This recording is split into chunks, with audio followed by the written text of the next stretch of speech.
Hello friend, आपके अपने channel सारांश एजुकेशन पॉइंट में आपका बहुत बहुत स्वागत है। आज मैं आपके लिए चाइल्ड डेवलपमेंट एंड पेडागोगी से कुछ प्रश्न लेकर आया हूं जो कि सीटेट एग्जामिनेशन में काफ़ी महत्वपूर्ण होंगे। तो आज का पहला प्रश्न है कि एक शिक्षक बालकों के जैविक गुणों एवं उनके पारिवारिक एवं सामाजिक वातावरण से अवगत होकर बालकों को किन समस्याओं को हल कर सकता है। तो इस प्रश्न का सही उत्तर होगा उत्तर नंबर 4, ये सभी, यानी कि समायोजन, अनुशासन और बौद्धिक विकास। अब इसके बारे में जान लेते हैं। तो एक शिक्षक को बालकों के जैविक गुण, उसकी क्षमता, उसका पारिवारिक एवं सामाजिक वातावरण समझना बहुत ही महत्वपूर्ण होता है। उसके माध्यम से वह बालक की रुचि एवं उसकी क्षमता के अनुसार उसका बौद्धिक विकास कर पाता है, उसे अनुशासित रखता है और उसे समायोजन कर पाता है। अब बढ़ते हैं अगले प्रश्न की ओर।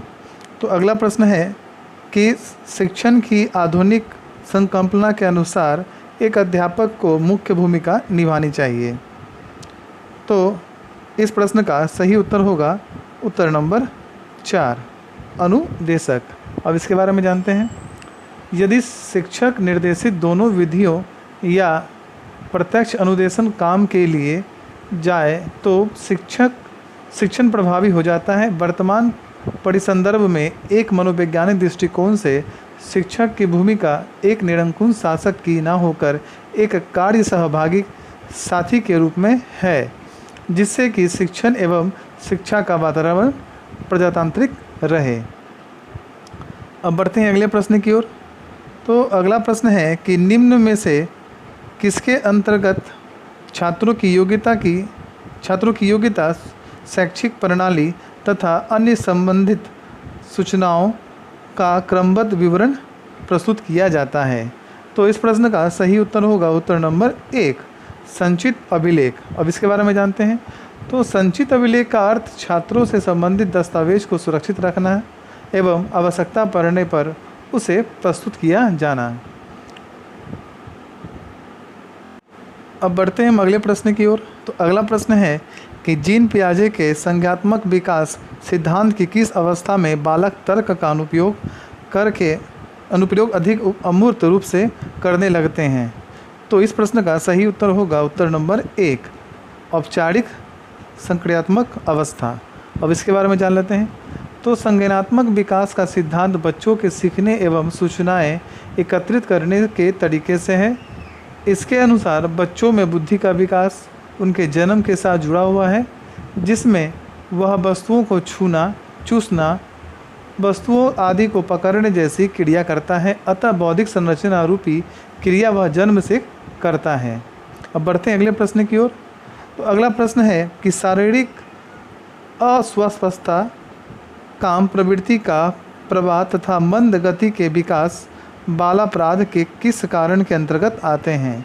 तो इस प्रश्न का सही उत्तर होगा उत्तर नंबर 2, व्यक्तिगत कारण। अब इसके बारे में जान लेते हैं। तो परीक्षणों के आधार पर यह पाया गया है कि सभी व्यक्तियों की बुद्धि एक समान नहीं होती है, सभी में व्यक्तित्व विभिन्नता होती है। जैसे बालकों में शारीरिक स्वस्थता न होने से मानसिक विकास रुक जाता है, यह व्यक्तिगत कारणों से होता है। अब बढ़ते हैं अगले प्रश्न की ओर। तो अगला प्रश्न है कि मनोविज्ञानी टर्मन ने बुद्धि को कहा है। तो इस प्रश्न का सही उत्तर होगा उत्तर नंबर 1, अमूर्त वस्तुओं के संबंधों में चिंतन की योग्यता। अब इसके बारे में जानते हैं। तो चिंतन की योग्यता से संबंध में टर्मन ने कहा है कि बुद्धि के बेहतर होने का अर्थ है अमूर्त वस्तुओं के संबंध में भी बालकों के चिंतन योग्यता है। अब बढ़ते हैं अगले प्रश्न की ओर। तो अगला प्रश्न है कि बुद्धि व विकास के सिद्धांतों एवं उनके प्रतिपादकों का कौन सा युग्म असंगत है। तो इस प्रश्न का सही उत्तर होगा उत्तर नंबर 3, मनोसामाजिक विकास सिद्धांत स्किनर के द्वारा। अब इसके बारे में जानते हैं। तो मनोलैंगिक विकास सिद्धांत जो है उसके प्रतिपादक फ्रायड है। संज्ञानात्मक विकास का सिद्धांत पियाजे ने दिया है। नैतिक विकास का सिद्धांत कोहलबर्ग ने दिया है और मनोसामाजिक विकास का सिद्धांत वाइगोत्स्की ने दिया है। अब बढ़ते हैं अगले प्रश्न की ओर। तो अगला प्रश्न है कि प्रतिभाशाली बालकों के शिक्षण हेतु सर्वश्रेष्ठ विधि मानी जाती है। तो इस प्रश्न का सही उत्तर होगा उत्तर नंबर 2, योजना विधि। अब इसके बारे में जानते हैं।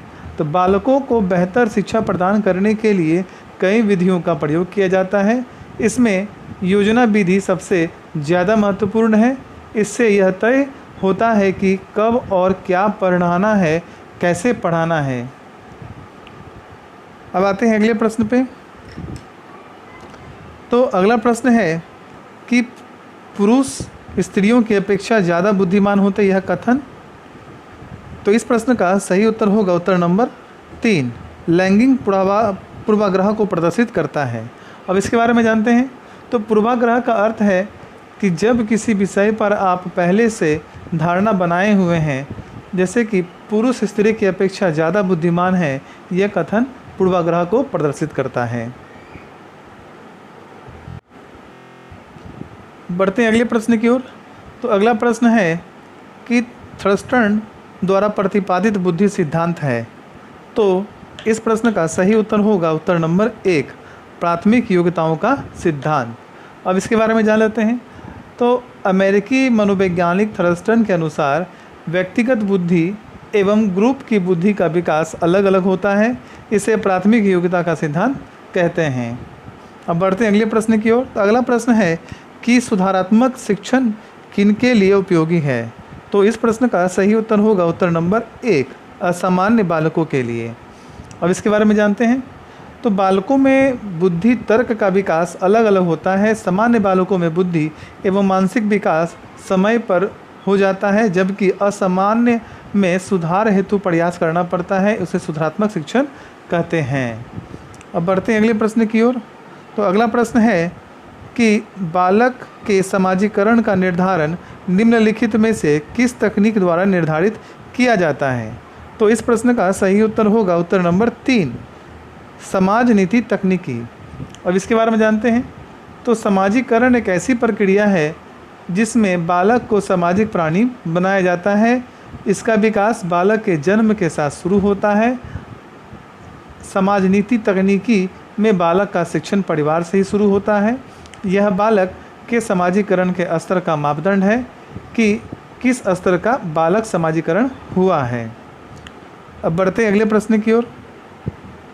तो अगला प्रश्न है कि अधिगम स्थानांतरण के सिद्धांत एवं प्रतिपादक के निम्न युगों में से असत्य युग्म हैं। तो इस प्रश्न का सही उत्तर होगा उत्तर नंबर 1, सहचार्यवाद का सिद्धांत, थॉर्नडाइक। अब इसके बारे में जान लेते हैं।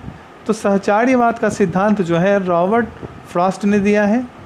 सामान्यीकरण का सिद्धांत जो है वो C.H. जड ने दिया है। शास्त्रीय अनुबंधन का सिद्धांत पावलोव ने दिया है। अवयववादी सिद्धांत कोहलर ने दिया है। अब बढ़ते हैं अगले प्रश्न की ओर। तो अगला प्रश्न है कि आपकी कक्षा का एक छात्र लिखने में अक्षमता प्रदर्शित करता है।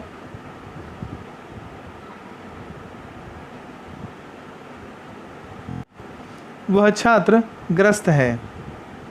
तो इस प्रश्न का सही उत्तर होगा उत्तर नंबर 1, डिसग्राफिया। अब इसके बारे में जानते हैं।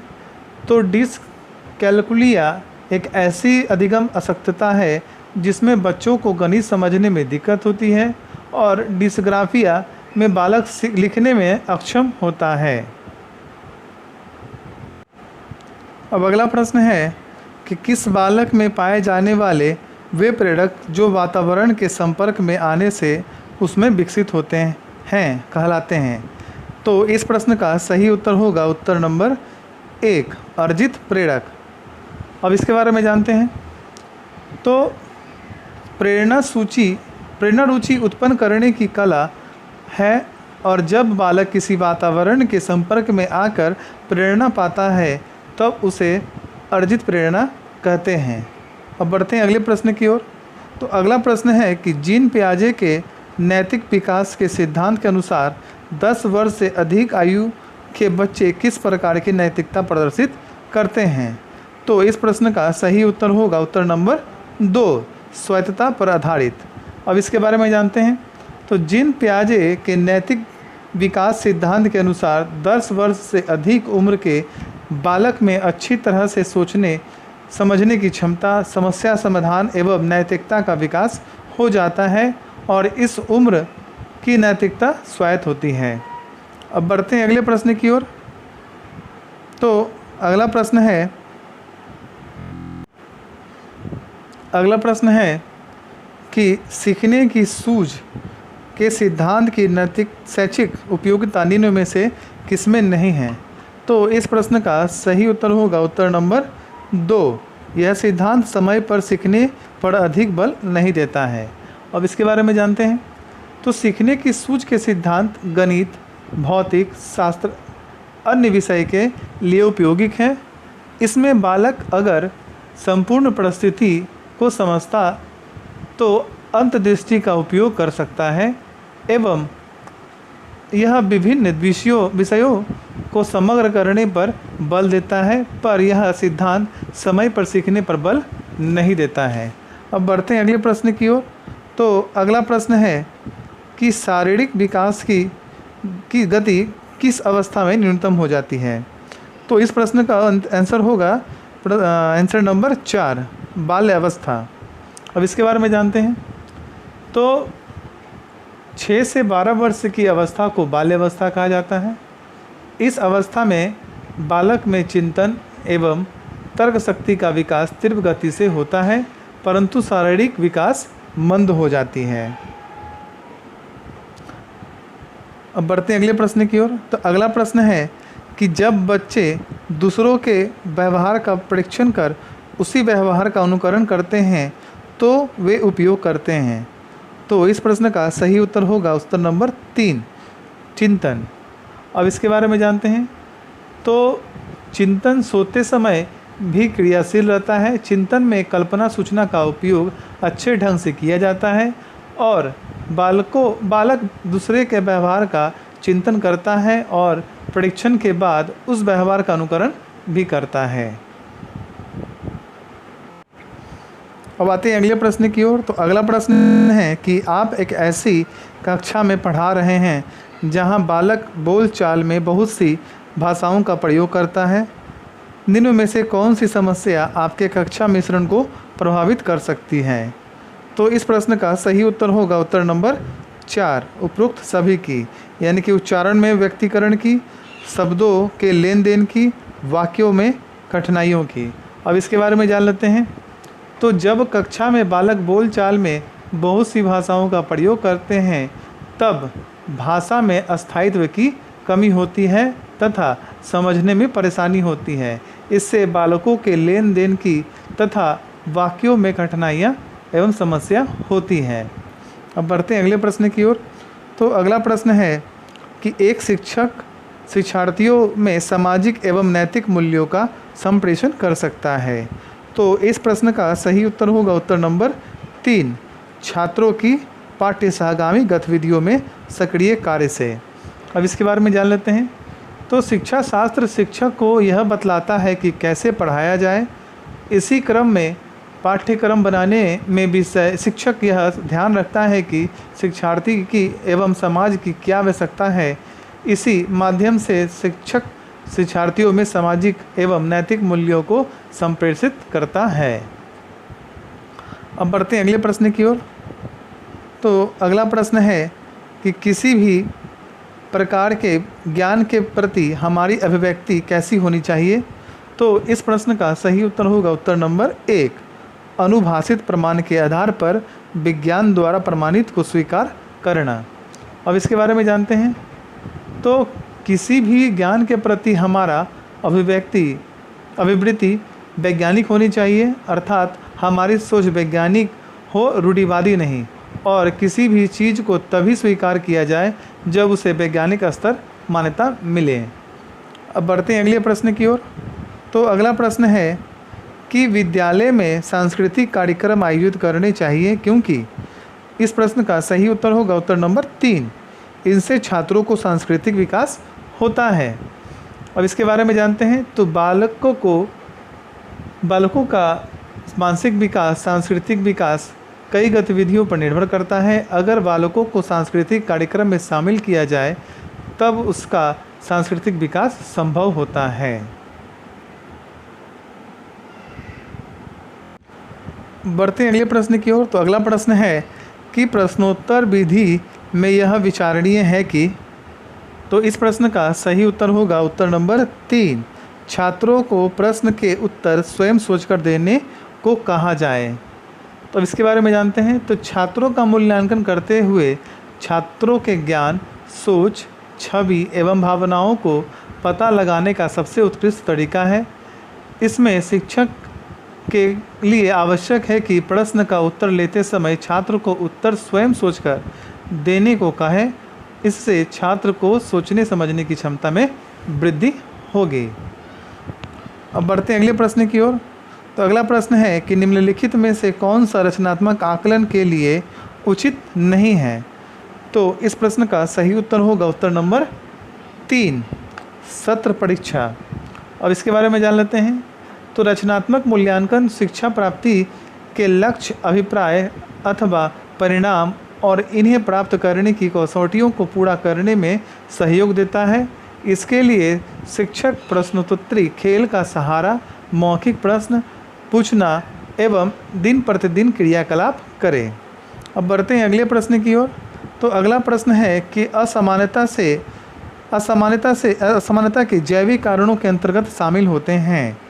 तो इस प्रश्न का सही उत्तर होगा उत्तर नंबर 4, ये सभी, यानी कि जन्मजात व अर्जित दोष, दूसरा है अंतःस्रावी ग्रंथियों का, और तीसरा है वंशानुक्रम व शारीरिक संरचना। अब इसके बारे में जानते हैं। तो असामान्य बालक में कई कारण हो सकते हैं, खासकर जैविक कारण, जैसे कई बालकों में जन्मजात अनुवांशिक दोष होते हैं, वंश का प्रभाव होता है एवं शारीरिक संरचना भी असामान्य कारण होती है।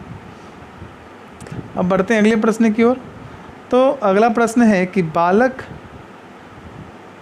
के मानसिक स्वास्थ्य के विकास के लिए पाठ्यक्रम कैसी होनी चाहिए। तो इस प्रश्न का सही उत्तर होगा उत्तर नंबर 2, रुचियों के अनुकूलन। अब इसके बारे में जान लेते हैं। तो बालक के मानसिक स्वास्थ्य का विकास उसकी शिक्षण विधि पर निर्भर करता है, और जब बालक की रुचियों के अनुकूलन शिक्षण व्यवस्था हो तब मानसिक विकास बेहतर होता है। अगला प्रश्न है कि बुद्धि लब्धि ज्ञात करने का सूत्र क्या है। तो इस प्रश्न का सही उत्तर होगा उत्तर नंबर 3, बुद्धि उपलब्धि बराबर मानसिक आयु बटा वास्तविक आयु गुणे 100। अब इसके बारे में जानते हैं कि बुद्धि अमूर्त विचारों के संदर्भ में सोचने की योग्यता है। सर्वप्रथम विलियम स्टर्नर ने बुद्धि मापन के लिए बुद्धि उपलब्धि सिद्धांत दिया था। अब बढ़ते हैं अगले प्रश्न की ओर। तो अगला प्रश्न है कि प्रतिभावान बच्चों की शिक्षा के लिए सर्वश्रेष्ठ प्रावधान है। तो इस प्रश्न का सही उत्तर होगा उत्तर नंबर 4, विशिष्ट विद्यालयों का प्रावधान। अब इसके बारे में जान लेते हैं। तो प्रतिभाशाली बालक अधिक योग्य, तर्कशील और सशक्त होते हैं। इनकी ध्यान विस्तार और सामान्यीकरण करने की क्षमता भी अधिक होती है। मनोवैज्ञानिकों का मत है कि या तो प्रतिभाशाली बालकों की पृथक से शिक्षा व्यवस्था होनी चाहिए, या फिर सामान्य विद्यालयों में फिर काफ़ी कुछ अलग से उनके लिए होना चाहिए, जिससे उनकी संतुष्टि संभव हो सके। अब बढ़ते हैं अगले प्रश्न की ओर, जो कि आज का अंतिम प्रश्न है। तो राष्ट्रीय शिक्षा नीति 1986 के अनुसार शिक्षा पर निवेश कुल उत्पादन, राष्ट्रीय उत्पादन का प्रतिशत होना चाहिए। तो इस प्रश्न का सही उत्तर है उत्तर नंबर 1, 6%। अब इसके बारे में जानते हैं। तो स्वतंत्र भारत में शिक्षा के समग्र रूप पर सन 1964 से 65 में कोठारी आयोग ने विचार किया, जिसके आधार पर जुलाई 1968 में सर्वप्रथम भारत की राष्ट्रीय शिक्षा नीति की घोषणा की गई। परंतु शिक्षा नीति के प्रस्तावों एवं प्रावधानों को पूरी तरह से लागू नहीं किया जा सका। 1986 में नवीन राष्ट्रीय शिक्षा नीति लागू की गई ताकि शिक्षा में व्याप्त कमियों को दूर किया जा सके तथा देश की वर्तमान एवं भावी राष्ट्रीय आवश्यकताओं के अनुसार शिक्षा का स्वरूप तैयार किया जा सके। यह भी निर्धारित किया गया कि राष्ट्रीय शिक्षा नीति 1986 के अनुसार शिक्षा पर कुल निवेश कुल राष्ट्रीय आय उत्पादन का 6% होना चाहिए। अगर यह वीडियो आपको पसंद आए तो please like, subscribe, comment, share करना ना भूलें। आप अगर सब्सक्राइब करते हैं तभी अगला मेरा वीडियो आप देख सकते हैं।